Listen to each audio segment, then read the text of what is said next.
अस्सलाम वालेकुम वरहमतुल्लाहि वबरकातुहू नाज़रीन की हाल है ठीक है ਤੁਸੀਂ ਵੇਖ ਰਹੇ ਹੋ ਹੱਸਦਾ ਵਸਦਾ ਪਾਕਿਸਤਾਨ ਇੰਟਰਨੈਸ਼ਨਲ ਟੀਵੀ ਤੇ ਅਸੀਂ ਤਕਰੀਬਨ ਜਦੋਂ ਦਾ ਕਰੋਨਾ ਵਾਇਰਸ ਆਇਆ ਇੱਕ ਅਫਵਾਹਾਂ ਦਾ ਬਾਜ਼ਾਰ ਵੀ ਹੈ ਕੁਝ ਸੱਚੀਆਂ ਗੱਲਾਂ ਵੀ ਹੋਣਗੀਆਂ ਕੁਝ ਝੂਠ ਵੀ ਹੋਣਗੀਆਂ ਇਸੇ ਤਰ੍ਹਾਂ ਹੀ ਮੈਡੀਕਲ ਤੋਂ ਜਿਹੜਾ ਖਾਸ ਕਰਕੇ ਯੂਕੇ ਦੇ ਮੈਡੀਕਲ ਤੋਂ ਵੀ ਲੋਕਾਂ ਨੇ ਬਹੁਤ ਡਰਾਇਆ ਸੀ ਅਮਵਾਤ ਦੀ ਤੇ ਸ਼ਰ੍ਹਾ ਬਹੁਤ ਜ਼ਿਆਦਾ ਸੀ ਤੇ ਉਸੇ ਹਿਸਾਬ ਨਾਲ ਮੇਰੇ ਆ ਬਾਜ਼ੂ ਪਿਛਲੇ ਦਿਨ ਮੈਂ ਗਿਰਿਆ ਗਾ ਤੇ ਇਹਦੇ ਚ ਹੋ ਗਿਆ ਸੀ ਫ੍ਰੈਕਚਰ ਹੱਡੀ ਕ੍ਰੈਕ ਹੋ ਗਈ ਅੰਦਰੋਂ ਉਤਰ ਵੀ ਗਿਆ ਸੀ ਬਾਜ਼ੂ ਮੈਂ ਵੀ ਡਰ ਦੇ ਮਾਰੇ ਉਸ ਖੌਫ ਦੇ ਤਹਿਤ ਹੀ ਦੇਸੀ ਬੰਦੇ ਕੋਲ ਗਿਆ ਜਾ ਕੇ ਬਾਜ਼ੂ ਵਗੈਰੇ ਚੜਵਾਇਆ ਆਖਰਕਾਰ ਤਕਲੀਫ ਨਹੀਂ ਜਾਣ ਡਈ ਉਹ ਮੈਂ ਕਿਹਾ ਇਹਦਾ ਐਕਸਰੇ ਕਰਵਾ ਕੇ ਦੇਖੀਏ ਡਰਦਾ ਡਰਦਾ ਹਸਪਤਾਲ ਗਿਆ ਕੀ ਸੂਰਤ ਹਾਲ ਹੈ ਹਸਪਤਾਲ ਗਿਆ ਵਾਂ ਤੇ ਉਹਨਾਂ ਨੇ ਤਕਰੀਬਨ ਹਰ ਕੁਰਸੀ ਇੱਕ ਕੁਰਸੀ ਦੇ ਨਾਲ ਦੀ ਕੁਰਸੀ ਦੇ ਉੱਤੇ ਨਾ ਉਹ ਸਟਾਪ ਲਿਖ ਕੇ ਲਗਾਇਆ ਕਿ ਇੱਥੇ ਤੁਸੀਂ ਨਹੀਂ ਬੈਠ ਸਕਦੇ ਇੱਕ ਕੁਰਸੀ ਤੇ ਬੰਦਾ ਬੈਠ ਸਕਦਾ ਦੂਸਰੀ ਤੇ ਨਹੀਂ ਤੇ ਹਸਪਤਾਲ ਦੇ ਸਾਰੀਆਂ ਕੁਰਸੀਆਂ ਜਿਹੜੀਆਂ ਵੇਟਿੰਗ ਵਾਲੀਆਂ ਹੁੰਦੀਆਂ ਨੇ ਉਹ ਵੀ ਖਾਲੀ ਸੀ ਤੇ ਅਮਲੇ ਦੇ ਕੋਈ ਮੇਰੇ 8-10 ਬੰਦੇ ਸੀ ਤੇ 4-5 ਮਰੀਜ਼ ਉੱਥੇ ਟੁਰੇ ਫਿਰਦੇ ਸੀ ਮਰੀਜ਼ਾਂ ਦੇ ਇੰਨੀ ਜਲਦੀ ਵਾਰੀ ਆਣ ਡਈ ਸੀ ਐਕਸਰੇ ਦੀ ਚੈੱਕਅਪ ਦੀ ਕਿ ਮੈਂ ਗਿਆ ਵਾਂ ਤਕਰੀਬਨ 10 ਤੋਂ 15 ਮਿੰਟ ਦੇ ਵਿੱਚ 15 ਮਿੰਟ ਦੇ ਵਿੱਚ ਫਾਰਗ ਹੋ ਕੇ ਮੈਂ ਬਾਹਰ ਆ ਗਿਆ ਮੈਂ ਗਿਆ ਵਾਂ ਉਹ ਤੇ ਉਹਨਾਂ ਨੇ ਰੈਫਰ ਕੀਤਾ ਕਿ ਫਲਾਂ ਕਮਰੇ ਜਾ ਉਧਰ ਗਿਆ ਫਿਰ ਉਹਨਾਂ ਡਾਕਟਰ ਸਾਹਿਬ ਨੇ ਚੈੱਕ ਕੀਤਾ ਫਿਰ ਡਾਕਟਰ ਸਾਹਿਬ ਨੇ ਕਿਹਾ ਫਲਾਂ ਕਮਰੇ ਜਾ ਉੱਥੇ ਮੈਂ ਐਕਸਰੇ ਕਰਵਾਇਆ ਫਿਰ ਉਹਦੇ ਬਾਅਦ ਇੰਨੀ ਜਲਦੀ ਤੇ ਬੰਦਾ ਜੀਪੀ ਕੋਲੋਂ ਫਾਰਗ ਨਹੀਂ ਹੁੰਦਾ ਜਿੰਨੀ ਜਲਦੀ ਉਹ ਮੈਂ ਹਸਪਤਾਲ 'ਚੋਂ ਫਾਰਗ ਹੋਇਆ ਵਾਂ 15 ਤੋਂ 20 ਮਿੰਟ ਜ਼ਿਆਦਾ ਲੱਗੇ ਹੋਣਗੇ ਕਿ ਮੈਂ ਉਹ ਹਸਪਤਾਲ 'ਚੋਂ ਨਾ ਉਹ ਫਾਰਗ ਹੋ ਕੇ ਤੇ ਬਾਹਰ ਆ ਗਿਆ ਸੀ ਮੈਂ ਤੇ ਇਹ ਸੂਰਤ ਹਾਲ ਹੈ ਤੇ ਨਾਰਮਲ ਜਿਹੜਾ ਉੱਥੇ ਡਾਕਟਰ ਇਖਤਿਆਰ ਜ਼ਰੂਰ ਕਰਦੇ ਨੇ ਪੁੱਛਦੇ ਨੇ ਜਦੋਂ ਇਨਸਾਨ ਕੋਈ ਜਾਂਦਾ ਹੈ ਤੈਨੂੰ ਖਾਂਸੀ ਤੇ ਨਹੀਂ ਬੁਖਾਰ ਤੇ ਨਹੀਂ ਕੋਈ ਐਸੇ ਸਿੰਪਟਮ ਤੇ ਨਹੀਂ ਹੈਗੇ ਤੈਨੂੰ ਅਗਰ ਉਹ ਬੰਦਾ ਕਹਿੰਦਾ ਕਿ ਨਹੀਂ ਤੇ ਉਹਨੂੰ ਬਸ ਮਾਸਕ ਮੂੰਹ ਤੇ ਪਾਇਆ ਹੋਣਾ ਚਾਹੀਦਾ ਨੱਕ ਦੇ ਉੱਤੇ ਮਾਸਕ ਹੋਣਾ ਚਾਹੀਦਾ ਹਰ ਡਾਕਟਰ ਦਾ ਵੀ ਇਸੇ ਤਰ੍ਹਾਂ ਸੀ ਤੇ ਉਹਨਾਂ ਨੇ 15 ਤੋਂ 20 ਮਿੰਟ ਦੇ ਵਿੱਚ ਮੈਨੂੰ ਫਾਰਗ ਕਰਕੇ ਉੱਥੋਂ ਬਾਹਰ ਕੱਢਦੇ ਗਏ ਤੇ ਇਹ ਸੂਰਤ ਹਾਲ ਹੈ ਕਿ ਲੋਕੀ ਐਸਾ ਅਫਵਾਹਾਂ ਦਾ ਬਾਜ਼ਾਰ ਗਰਮ ਕਰਦੇ ਨੇ ਕਿ ਉੱਥੇ ਜੀ ਇਲਾਜ ਸਹੀ ਨਹੀਂ ਹੋ ਰਿਹਾ ਇਹ ਹੋ ਰਿਹਾ ਉਹ ਹੋ ਰਿਹਾ ਮੈਂ ਤੇ ਡਰਦਾ ਮਾਰਾ ਖੁਦ ਹੀ ਨਹੀਂ ਸੀ ਗਿਆ ਜਦੋਂ ਤਕਲੀਫ ਜਾਂਦੀ ਨਹੀਂ ਸੀ ਪਈ ਕਿ ਮੈਂ ਕਿਹਾ ਵੇਖਾਂ ਸਹੀ ਪਰ ਸਹੀ ਡਾਇਰੈਕਸ਼ਨ 'ਚ ਬਾਜ਼ੂ ਚੜਿਆ ਵੀ ਹੈ ਕਿ ਨਹੀਂ ਉਹਦੇ ਜੋੜ ਮਿਲੇ ਵੀ ਕਿ ਨਹੀਂ ਉਹ ਮੈਂ ਸਿਰਫ ਚੈੱਕ ਕਰਾਉਣ ਲਈ ਗਿਆ ਸੀ ਕਿ ਉਹ ਵੇਖਾਂ ਕਿ ਸੂਰਤ ਹਾਲ ਕੀ ਹੈ ਉਹ ਬਿਲਕੁਲ ਸਹੀ ਡਾਇਰੈਕਸ਼ਨ ਤੇ ਬਾਜ਼ੂ ਜਿਹੜਾ ਸੀ ਸਿਰਫ ਉਹਦਾ ਜਿਹੜਾ ਨਾ ਹੱਡੀ ਦੇ ਵਿੱਚ ਕਰੈਕ ਸੀ ਜਿਹਦੀ ਵਜ੍ਹਾ ਤੋਂ ਤਕਲੀਫ ਨੂੰ ਆਇਆ ਸੀ ਉਹਨਾਂ ਫਿਰ ਫੜ ਕੇ ਉੱਥੋਂ ਇਹ ਪੱਟੂ ਜਿਹਾ ਮੈਂ ਪਵਾਇਆ ਸੀ 25 ਪਾਉਂਡ ਦਾ 50 ਪਾਉਂਡ ਚੈੱਕ ਕਰਾਂ ਦੇ ਲਵਾਏ ਸੀ ਪ੍ਰਾਈਵੇਟ ਜਿਹੜਾ ਕਿਸੇ ਨੂੰ ਤੇ ਇਹ ਉਹਨਾਂ ਨੇ ਉਹ 10 ਮਿੰਟ ਦੇ ਵਿੱਚ 15 ਮਿੰਟ 'ਚ ਇਹ ਮੈਨੂੰ ਪਾ ਕੇ ਤੇ ਉਹ ਬਾਹਰ ਕੱਢਦੇ ਕਹਿੰਦੇ ਕਿ ਇਹ ਤੇਰੀ ਸੇਫਟੀ ਲਈ ਬਿਹਤਰ ਹੈ ਗਲੇ ਬਾਂਹ ਪਾ ਕੇ ਫ੍ਰੀ ਆਫ ਕੋਸਟ ਕੋਈ ਪੈਸਾ ਨਹੀਂ ਲਿਆ ਇਹ ਉਹਨਾਂ ਮੈਨੂੰ ਉੱਥੋਂ ਪਾ ਕੇ ਤੇ ਮੈਨੂੰ ਫਰਕ ਕਰਤਾ ਹੈਗਾ ਸੀ ਤੇ ਮੈਂ ਦੋਸਤਾਂ ਨੂੰ ਸਿਰਫ ਇਹਨਾਂ ਕਹਿਣਾ ਕਿ ਜਿਹੜੀ ਮਾਯੂਸੀ ਹੁੰਦੀ ਹੈ ਨਾ ਉਹ ਇਨਸਾਨ ਨੂੰ ਲੈ ਡੁੱਬਦੀ ਹੈ ਤੇ ਮਾਯੂਸੀ ਜਿਹੜੀ ਫੈਲਾਉਂਦੇ ਨੇ ਲੋਕੀ ਉਹ ਵੀ ਗਲਤ ਕਰਦੇ ਨੇ ਦੇਖੋ ਮਾਯੂਸੀ ਨਹੀਂ ਫੈਲਾਉਣੀ ਚਾਹੀਦੀ ਹੈਗੀ ਇਹ ਜਿਹੜੀ ਜੰਗ ਵੀ ਹੈ ਕਰੋਨਾ ਜੰਗ ਹੈ ਇਹਦਾ ਸਾਰਾ ਮਾਯੂਸੀ ਦੇ ਨਾਲ ਤਲਕ ਹੈ ਕਰਦੇ ਆ ਬੰਦਾ ਮਾਯੂਸ ਹੋ ਜਾਂਦਾ ਉਹਨੂੰ ਅਗਰ ਕਰੋਨਾ ਵਾਇਰਸ ਚਿਮਟ ਵੀ ਜਾਏ ਤਾਂ ਉਹ ਜਲਦੀ ਜਲਦੀ ਆਪਣੇ ਘੇਰੇ ਲੈ ਲੈਂਦਾ ਉਹਦੇ ਨਾਲ ਜਦੋਂ ਦਮ ਨਿਕਲ ਜਾਂਦਾ ਕਿ ਇਹਦਾ ਖੌਫ ਦੇ ਨਾਲ ਦਮ ਨਿਕਲ ਜਾਂਦਾ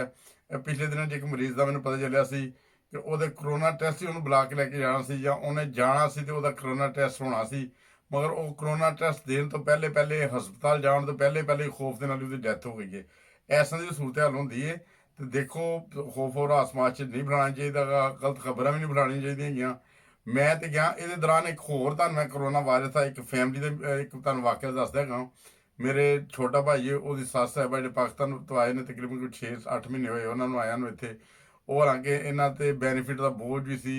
ਮੈਂ ਖੁਦ ਬੈਨੀਫਿਟ ਲੈ ਰਿਹਾ ਮੈਂ ਵੀ ਬੈਨੀਫਿਟ ਦਾ ਬੋਝ ਜੋ ਵੀ ਸੂਰਤ ਹਾਲ ਸੀ ਉਹ ਬੈਨੀਫਿਟ ਦਾ ਬੋਝ ਵੀ ਸੀ ਉਹਦੇ ਬਾਵਜੂਦ ਜਦੋਂ ਉਹਨਾਂ ਦਾ ਸਾਂਸ ਲੈਣਾ ਮੁਸ਼ਕਲ ਹੋ ਗਿਆ ਘਰ ਦੇ ਵਿੱਚ ਆਕਸੀਜਨ ਦੀ ਕਮੀ ਹੋ ਗਈ ਪਹਿਲੇ ਘਰ 'ਚ ਕਾਵੇ ਵਗੈਰਾ ਪੀਂਦੇ ਰਹੇ ਨੇ ਜੋ ਟੋਟ ਕੇ ਮੋੜ ਕੇ ਜੋ ਵਟਸਐਪ ਦੇ ਜ਼ਰੀਏ ਆਉਂਦੇ ਸੀ ਜੋ ਉਹਨਾਂ ਖੁਦ ਸੁਣੇ ਸੀ ਉਹ ਕਰਦੇ ਰਹੇ ਨੇ ਜਦੋਂ ਉਹਨਾਂ ਨੂੰ ਮੁਸਲਸਲ ਅਫਾਕਾ ਨਹੀਂ ਸੀ ਆ ਰਿਹਾ ਫਿਰ ਸਾਹ ਲੈਣ ਦੀ ਤਕਲੀਫ ਹੀ ਹੋਣ ਡਈ ਸੀ ਫਿਰ ਇੱਕ ਦਿਨ ਐਂਬੂਲੈਂਸ ਨੂੰ ਫੋਨ ਕੀਤਾ ਉਹਨਾਂ ਨੇ ਜਦੋਂ ਦੱਸਿਆ ਕਿ ਇਹ ਸੂਰਤ ਹਾਲ ਹੈ ਬੁਖਾਰ ਵੀ ਹੈ ਤੇ ਇਹ ਇਹਦੀ ਸਿੰਪਟਮ ਹੈਗੀਆਂ ਨੇ ਤੇ ਉਹਨਾਂ ਕਿ ਇਹਨਾਂ ਨੂੰ ਕਰੋਨਾ ਹੀ ਹੋਏਗਾ ਤੇ ਇਹਨਾਂ ਦਾ ਪਹਿਲੇ ਤੇ ਇਹਨਾਂ ਦਾ ਕਮਰਾ ਲੈਦਾ ਕਰ ਦਿਓ ਇੱਕ ਦਾ ਦਿਨ ਉਹਨਾਂ ਕਮਰਾ ਲੈਦਾ ਕੀਤਾ ਉਹਨਾਂ ਕਿਹਾ ਜੇ ਜ਼ਿਆਦਾ ਤਕਲੀਫ ਦੀ ਹਾਲਤ ਹੋਈ ਸਾਨੂੰ ਦੱਸਿਓ ਉਹਨਾਂ ਨੇ ਫਿਰ ਜਦੋਂ ਦੱਸਿਆ ਕਿ ਸਾਂਸ ਲੈਣ 'ਚ ਜ਼ਿਆਦਾ ਤਕਲੀਫ ਹੋਣ ਡਈ ਹੈ ਐਂਬੂਲੈਂਸ ਆਈ ਉਹਨਾਂ ਚੁੱਕ ਕੇ ਲੈ ਗਏ ਉਹਨਾਂ ਨੇ ਕਿਹਾ ਕਿ ਹੁਣ ਨਾ ਤੁਸੀਂ ਉੱਥੇ ਆ ਕੇ ਨਾਲ ਮਿਲ ਸਕਦੇ ਹੋ ਤੇ ਤੁਸੀਂ ਜੇਕਰ ਕੋਈ ਚੀਜ਼ ਦੇਣੀ ਹੈ ਰਿਸੈਪਸ਼ਨ ਤੇ ਦਿਓ ਉਹ ਅਸੀਂ ਇਹਨਾਂ ਤੱਕ ਪਹੁੰਚਾ ਦਿਆਂਗੇ ਹੁਣ ਤੁਸੀਂ ਕਮ ਅਜ਼ ਕਮ ਪਹਿਲੇ ਤਰ੍ਹਾਂ ਨਹੀਂ ਕਿ ਹਸਪਤਾਲਾਂ ਜੈਸਾ ਇਨਸਾਨ ਜਾ ਕੇ ਮਿਲਦਾ ਸੀ ਬੈਠਦਾ ਸੀ ਗੱਪਸ਼ਪ ਹੁੰਦੀ ਸੀ ਖਾਵਾ ਪੀਣਾ ਫਲਾਣੀ ਚੀਜ਼ ਪੀਣੀ ਹੈ ਘਰੋਂ ਦਲੀਆ ਬਣਾ ਲਈਏ ਜਾਂ ਕੋਈ ਹੋਰ ਚੀਜ਼ ਉਹ ਚੀਜ਼ਾਂ ਨਹੀਂ ਅਲਬੱਤਾ ਘਰੋਂ ਤੁਸੀਂ ਕੋਈ ਚੀਜ਼ ਬਣਾ ਕੇ ਦੇ ਸਕਦੇ ਹੋ ਰਿਸੈਪਸ਼ਨ ਤੇ ਦਿਓਗੇ ਉਹ ਮਰੀਜ਼ ਤੱਕ ਪਹੁੰਚ ਜਾਂਦੀ ਉਹ ਇਸੇ ਤਰ੍ਹਾਂ ਹੀ ਤਕਰੀਬਨ 15-20 ਦਿਨ ਮਹੀਨਾ ਉਹ ਹਸਪਤਾਲ ਦੇ ਵਿੱਚ ਰਹੇ ਨੇ ਉਹਨਾਂ ਦੀ ਬਕਾਇਦਾ ਟ੍ਰੀਟਮੈਂਟ ਹੋਈ ਹੈ ਫੋਨ ਤੇ ਉਹਨਾਂ ਦੇ ਨਾਲ ਰਾਬਤਾ ਸੀ ਅੱਲਾਹ ਤਾਲਾ ਦੇ ਫਜ਼ਲ ਨਾਲ ਉਹਨਾਂ ਦੀ ਉਮਰ ਵੀ 55-60 ਸਾਲ ਦੇ ਕਰੀਬ ਸੀ ਉਹ ਸਿਹਤਯਾਬ ਹੋ ਕੇ ਅੱਲਾਹ ਤਾਲਾ ਦੇ ਫਜ਼ਲ ਨਾਲ ਘਰ ਆਏ ਨੇ। ਤੇ ਐਸਾਂ ਦੇ ਹੋਰ ਵੀ ਚੰਦ ਇੱਕ ਮਰੀਜ਼ ਨੇ ਜਿਨ੍ਹਾਂ ਦਾ ਮੈਂ ਖੁਦ ਜਿਨ੍ਹਾਂ ਨੂੰ ਮਿਲਿਆ ਵਾਂ, ਜਿਨ੍ਹਾਂ ਨੂੰ ਹਸਪਤਾਲ ਜਾਣ ਦੇ ਮੌਕਾ ਮਿਲਿਆ ਇੱਥੇ ਇੰਗਲੈਂਡ 'ਚ ਵੀ, ਅੱਲਾਹ ਤਾਲਾ ਦੇ ਫਜ਼ਲ ਨਾਲ ਉਹ ਵੀ ਸਿਹਤਮੰਦ ਹੋ ਕੇ ਵਾਪਸ ਆਏ ਨੇ। ਤੇ ਅੱਲਾਹ ਤਾਲਾ ਕਰੇ ਕਿ ਅੱਲਾਹ ਤਾਲਾ ਸਭ ਨੂੰ ਆਪਣੇ ਜ਼ੁਬਾਨ 'ਚ ਰੱਖੇ, ਸਭ ਨੂੰ ਸਿਹਤ ਤੰਦਰੁਸਤੀ ਦੇ। ਸਿਰਫ ਮੈਂ ਇੰਨਾ ਕਹਿਣਾ ਚਾਹੁੰਦਾ ਵਾਂ ਕਿ ਜਿਹੜੇ ਦੋਸਤ ਮਾਯੂਸੀ ਫੈਲਾਉਂਦੇ ਨੇ, ਜਿਹੜੇ ਦੋਸਤ ਜਿਹੜੇ ਨੇ ਉਹ ਮੁਮਕਿਨ ਹੈ ਕੋਈ ਹਕੀਕਤ ਵੀ ਹੋਏ, ਸਾਹਮਣੇ ਇਸ ਚੀਜ਼ ਦਾ ਨਹੀਂ ਪਤਾ। ਅਲਬੱਤਾ ਮੈਂ ਆਪਣਾ ਜ਼ਾਤੀ ਤਜਰਬਾ ਦੱਸ ਰਿਹਾ ਵਾਂ ਕਿ ਮੈਂ ਵੀ ਡਰਦਾ ਮਾਰਾ ਨਹੀਂ ਸੀ ਜਾ ਰਿਹਾ ਹਸਪਤਾਲ 'ਚ। ਆਖਿਰਕਾਰ ਜਦੋਂ ਮੈਂ ਗਿਆ ਵਾਂ ਤੇ ਮੇਰੇ ਨਾਲ ਉਹ ਨਾਰਮਲ ਦਿਨਾਂ 'ਚ ਇੰਨੇ ਸਾਡੇ ਜੀਪੀ ਕੋਲੋਂ ਇਸ ਤੋਂ ਜ਼ਿਆਦਾ ਅੱਧਾ ਤਾਂ ਪੌਣਾ ਘੰਟਾ ਲੱਗ ਜਾਂਦਾ ਜੀਪੀ ਕੋਲੋਂ ਜਦੋਂ ਅਸੀਂ ਜਾਈਏ, ਉਹਦਾ ਪੌਣਾ ਘੰਟਾ ਨਹੀਂ ਲੱਗਾ ਬਲਕਿ 15 ਤੋਂ 20 ਮਿੰਟ ਦੇ ਵਿੱਚ ਮੈਂ ਫਾਰਗ ਹੋ ਕੇ ਚੈੱਕ ਕਰਾ ਕੇ ਇਹ ਐਕਸਰੇ ਹੋਏ, ਮੇਰੇ ਐਕਸਰੇ ਦੀ ਰਿਪੋਰਟ ਆ ਗਈ ਹੈ, ਉਹਦੇ ਵਿੱਚ ਹੀ ਇਹ ਉਹਨਾਂ ਨੇ ਪਾ ਕੇ ਤੇ ਮੈਨੂੰ ਘਰ ਭੇਜ ਦਿੱਤਾ ਗਿਆ। ਤੇ ਇਹ ਸੂਰਤ ਹਾਲ ਹੈ, ਮੈਂ ਜ਼ਰੂਰ ਇਹ ਸ਼ੇਅਰ ਕਰ ਲੈਣਾ ਚਾਹੁੰਦਾ ਦੋਸਤਾਂ ਨਾਲ ਕਿ ਦੋਸਤਾਂ ਦੇ ਦਿਲ 'ਚ ਇੱਕ ਖੌਫ ਹੋ ਰਾਸ ਦੀ ਥੋੜੀ ਜਿਹੀ ਕਮੀ ਆਏ। ਤੇ ਅਗਰ ਹੋ ਸਕੇ ਤਾਂ ਇਸ ਵੀਡੀਓ ਨੂੰ ਸ਼ੇਅਰ ਇਸ ਵਜ੍ਹਾ ਤੋਂ ਕਰੋ ਕਮਲ ਕਮ ਕਿ ਲੋਕਾਂ ਦਾ ਜਿਹੜਾ ਖੌਫ ਹੈ, ਖੌਫ ਹੋ ਰਾਸ ਹੈ, ਉਹ ਠੀਕ ਹੋਏ, ਉਹਦੇ ਨਾਲ ਕੋਈ ਇਹਨਾਂ ਦਾ ਇਮਿਊਨ ਸਿਸਟਮ ਬਿਹਤਰ ਹੋਏਗਾ। ਤੇ ਇਹ ਜੰਗ ਜਿਹੜੀ ਇਮਿਊਨ ਸਿਸਟਮ ਦੀ ਹੈ ਤੇ ਆ ਤੁਹਾਡੇ ਜਿਹੜੇ ਨਾ ਸਟਰਗਲ ਦੀ ਜਿੰਨੀ ਤੁਸੀਂ ਕੋਸ਼ਿਸ਼ ਕਰੋਗੇ ਤੁਹਾਡਾ ਇਮਿਊਨ ਸਿਸਟਮ ਮਜ਼ਬੂਤ ਹੋਏਗਾ, ਤੁਹਾਨੂੰ ਖੌਫ ਨਹੀਂ ਹੋਏਗਾ। ਤੁਸੀਂ ਅੱਲਾਹ ਤਾਲਾ ਫਰਮਾਨ ਕਰੋਨਾ ਦੀ ਕੀ ਹਰ ਜੰਗ ਜਿੱਤ ਸਕਦੇ ਹੋ ਅਜ਼ਮ ਦੇ ਨਾਲ ਤੇ ਮੁਹੱਬਤ ਦੇ ਨਾਲ ਤੇ ਪਿਆਰ ਦੇ ਨਾਲ ਤੇ ਹੌਸਲੇ ਦੇ ਨਾਲ। ਜੰਗਾਂ ਜਿਹੜੀਆਂ ਉਹ ਹਥਿਆਰਾਂ ਨਾਲ ਨਹੀਂ ਜਿੱਤੀਆਂ ਜਾਂਦੀਆਂ, ਹੌਸਲੇ ਨਾਲ ਜਿੱਤੀਆਂ ਜਾਂਦੀਆਂ ਨੇ। ਤੇ ਇਹ ਵੀ ਕਰੋਨਾ ਦੀ ਜੰਗ ਵੀ ਅਸੀਂ ਜਿੱਤਣੀ ਹੈ ਤੇ ਹੌਸਲੇ ਨਾਲ ਜਿੱਤਣੀ ਹੈ। ਅਗਰ ਹੋ ਸਕੇ ਤਾਂ ਮੇਰਾ ਇਹ ਵੀਡੀਓ ਪੈਗਾਮ ਦੂਸਰੇ ਦੋਸਤਾਂ ਤੱਕ ਸ਼ੇਅਰ ਕਰੋ ਤਾਂ ਕਿ ਉਹਨਾਂ ਨੂੰ ਪਤਾ ਚੱਲੇ ਕਿ ਹਸਪਤਾਲਾਂ ਦੇ ਵਿੱਚ ਇਹ ਸੂਰਤ ਹਾਲ ਨਹੀਂ। ਮੈਂ ਤਾਂ ਖੁਦ ਡਰਦਾ ਸੀ, ਮੈਂ ਕਿਹਾ ਯਾਰ ਜੋ ਲੋਕਾਂ ਕੋਲ ਸੁਣੀਦੇ ਲਿਫਾਫੇ ਤਿਆਰ ਕੀਤੇ ਨੇ ਲਪੇਟ ਕੇ ਪਰੇ ਸੁੱਟੀ ਜਾਂਦੇ ਨੇ, ਉਹ ਮੇਰਾ ਛੋਟਾ ਬੱਚਾ 8 ਸਾਲ ਦਾ ਉਹ ਵੀ ਇਹਦੀਆਂ ਖਬਰਾਂ ਸੁਣ ਕੇ ਉਹਨੂੰ ਮੈਂ ਥੋੜੇ ਦਿਨ ਪਹਿਲੇ ਉਹਨੂੰ ਮੈਂ ਉਹਦੇ ਨਾਲ ਵਾਅਦਾ ਕੀਤਾ, ਮੈਂ ਕਿਹਾ ਯਾਰ ਤੈਨੂੰ ਮੈਂ ਨਾ ਠੈਂਡੋ ਮੈਂਡੋ ਜਿਹੜੀਆਂ ਬੱਚਿਆਂ ਦੀ ਗੇਮਾਂ ਹੁੰਦੀਆਂ ਨਾ ਉਹ ਲੈ ਦਾਂਗਾ। ਤੇ ਉਹ ਜਦੋਂ ਮੈਂ ਹਸਪਤਾਲ ਗਿਆ ਉਹਦੀ ਮਾਂ ਨੇ ਕਿਹਾ ਕਿ ਦੁਆ ਕਰੋ, ਪਾਪਾ ਹਸਪਤਾਲ ਗਏ ਤਾਂ ਉਹਨੇ ਰੋਣਾ ਸ਼ੁਰੂ ਕਰਤਾ। ਉਹ ਰੋਈ ਜਾਵੇ, ਉਹਦੀ ਮਾਂ ਕਹਿੰਦੀ ਕਿਉਂ ਹੁੰਦਾ ਕਿਉਂ ਮੈਂ ਕਹਿੰਦਾ ਪਾਪਾ हस्पताल गए थे, पता नहीं उन्होंने वापस आना है कि नहीं। उन्होंने मेरे से टैंडो का वादा किया था अगर पापा को कुछ हो गया तो टैंडो को लेके देगा। मतलब हर बच्चे के दिल से खौफ पैदा है। मैं हस्पताल गया पिछले उन्हें बेचारे ने रोना पाया है, पापा हस्पताल गए ने पता नहीं मुड़ के आते ने कि नहीं। पापा ने मेरे नाल वादा किया मैं टैंडो लैके दांगा, जे मैं हस्पतालों वापस आए तो मैं टैंडो किसी भी नहीं लैके देनी। मतलब वो बच्चा सी, बच्चों की सोच ऐसे तरह ਵੱਡੇ ਵੀ ਇਹੀ ਸੋਚਦੇ ਪਏ ਨੇ, ਬੱਚੇ ਵੀ ਇਹੀ ਸੋਚਦੇ ਪਏ ਨੇ, ਔਰਤਾਂ ਵੀ ਇਹੀ ਸੋਚਦੀਆਂ ਨੇ, ਮਰਦ ਵੀ ਇਹੀ ਸੋਚਦੇ ਨੇ। ਇਹ ਖੌਫੋ ਰਾਤ ਦਾ ਇੱਕ ਉਹ ਜਿਹੜਾ ਸਾਡੇ ਦਿਲਾਂ ਦੇ ਉੱਤੇ ਇੱਕ ਉਹ ਨਕਸ਼ ਕਰ ਦਿੱਤਾ ਗਿਆ ਹੈ ਨਾ, ਇਹ ਮੁਖਤਲਿਫ ਸਾਡੇ ਜਾਦੂਗਰ ਜਿਹੜੇ ਨੇ ਉਹ ਖਾਸ ਕਰਕੇ ਜਿਹੜੇ ਯੂਟਿਊਬਰ ਜਿੰਨੇ ਵੀ ਨੇ ਉਹਨਾਂ ਨੇ, ਫਿਰ ਉਹਦੇ ਬਾਅਦ ਕੋਈ ਮੀਡੀਆ ਨੇ ਸਾਡਾ ਬ੍ਰੇਨ ਵਾਸ਼ ਕਰਤਾ ਹੈ। ਸਾਨੂੰ ਕਰੋਨਾ ਤੋਂ ਬਾਅਦ ਸਿਰਫ ਮੌਤ ਹੀ ਨਜ਼ਰ ਆਉਂਦੀ ਹੈ। ਕਰੋਨਾ ਤੋਂ ਬਾਅਦ ਹਯਾਤ ਵੀ ਹੈ, ਜ਼ਿੰਦਗੀ ਵੀ ਹੈ। ਅਗਰ ਅਸੀਂ ਰੱਬ ਕੋਲ ਮੰਗੀਏ, ਦੇਖੋ ਜਿਹੜਾ ਰੱਬ ਸਾਨੂੰ ਮੌਤ ਦੇ ਮੂੰਹ ਤੇ ਘੇਲ ਸਕਦਾ ਹੈ ਉਹ ਸਾਨੂੰ ਜ਼ਿੰਦਗੀ ਵੀ ਦੇ ਸਕਦਾ ਹੈ। ਠੀਕ ਹੈ, ਅੱਲਾਹ ਤਾਲਾ ਸਾਨੂੰ ਜ਼ਿੰਦਗੀ ਦੇ ਸਕਦਾ ਹੈ। ਬੱਚਿਆਂ ਦੇ ਦਿਲ 'ਚ ਖੌਫ ਹੈ, ਹੁਣ ਬੱਚਿਆਂ ਦੇ ਦਿਲ 'ਚ ਇੰਨਾ ਖੌਫ ਹੈ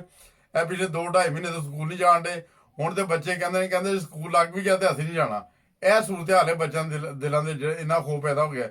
ਬਾਹਰ ਕਹਿੰਦੇ ਨੇ ਕਿ ਦੂਜਾ ਅੱਜ ਕੱਲ੍ਹ ਉਹ ਜਿਹੜਾ ਤੁਹਾਡਾ ਲਾਕਡਾਊਨ ਖਤਮ ਹੋ ਜਾਵੇ, ਲਾਕਡਾਊਨ ਜ਼ਰੂਰ ਖਤਮ ਹੋ ਜਾਵੇ ਮਗਰ ਕਰੋਨਾ ਖਤਮ ਨਹੀਂ ਹੋਇਆ। ਕੱਲ ਮੈਂ ਇੱਥੇ ਕਰੀਬ ਹੀ ਉੱਥੇ ਗਾਉਂ 'ਚ ਉੱਥੇ ਮੈਂ ਗੁਜ਼ਰ ਰਿਹਾ ਵਾਂ ਤੇ ਬਾਹਰ ਯਕੀਨ ਕਰੋ 12 ਦੇ ਬਾਹਰ 150-200 ਬੰਦਾ ਖੜਾ ਸੀ। ਉਸੇ ਮਜਮਾ ਲੱਗਾ ਸੀ ਜਿੱਦਾਂ ਪਹਿਲੇ ਵੀਕਐਂਡ ਦੇ ਮਜਮਾ ਲੱਗਾ ਹੁੰਦਾ ਸੀ ਤੇ ਉਹ ਕੱਲ ਵੀ ਉਸੇ ਤਰ੍ਹਾਂ ਮਜਮਾ ਲੱਗਾ ਸੀ। ਲੋਕਾਂ ਦਾ ਰਾਜ ਸੀ ਇੰਗਲੈਂਡ ਦੇ ਵਿੱਚ। ਇਹ ਸੂਰਤ ਹਾਲ ਹੈ। ਅਗਰ ਦੇਖੋ ਇਹ ਬੇਹਤਿਆਤੀ ਕਰਨਗੇ ਤੇ ਇਹ ਫਿਰ ਉਹ ਕਰੋਨਾ ਜਿਹੜਾ ਉਹ ਖਤਮ ਨਹੀਂ ਹੋਇਆ ਬਲਕਿ ਲਾਕਡਾਊਨ ਖਤਮ ਹੋਇਆ ਹੈ। ਕਰੋਨਾ ਅੱਜ ਵੀ ਬੰਦੇ ਮਾਰਦਾ ਪਿਆ ਤੇ ਦੁਨੀਆ ਦੇ ਮੁਖਤਲਿਫ ਮੁਲਕ 'ਚ ਮਾਰਦਾ ਪਿਆ। ਪਾਕਿਸਤਾਨ ਦੇ ਵਿੱਚ ਕੱਲ ਵੀ ਫਿਰ ਪਤਾ ਨਹੀਂ 150 ਦੇ ਕਰੀਬ ਜਿਹੜੀਆਂ ਹਲਾਕਤਾਂ ਹੋ ਗਈਆਂ ਨੇ। ਇਹ ਸੂਰਤ ਹਾਲ ਹੈ। ਅਸੀਂ ਆਪਣੀ ਹਿਫਾਜ਼ਤ ਖੁਦ ਕਰਨੀ ਹੈ। ਗੌਰਮੈਂਟ ਜਿਹੜੀ ਹੈ ਉਹਦਾ ਕੰਮ ਹੈ ਸਾਨੂੰ ਕਹਿਣਾ, ਇਨਫੋਰਮੇਸ਼ਨ ਦੇਣਾ ਕਿ ਇਹ ਸੂਰਤ ਹਾਲ ਹੈ, ਬਿਮਾਰੀ ਹੈ ਵੇ, ਅਸੀਂ ਇhtiyat ਕਰਨੀ ਆਪੇ। ਬੇਸ਼ੱਕ ਲਾਕਡਾਊਨ ਖਤਮ ਹੋਇਆ, ਇੱਕ ਬੰਦਾ ਜਾਏ ਸਮਾਨ ਲੈਣ ਜਾਏ ਲੈ ਕੇ ਤੇ ਵਾਪਸ ਆ ਜਾਏ।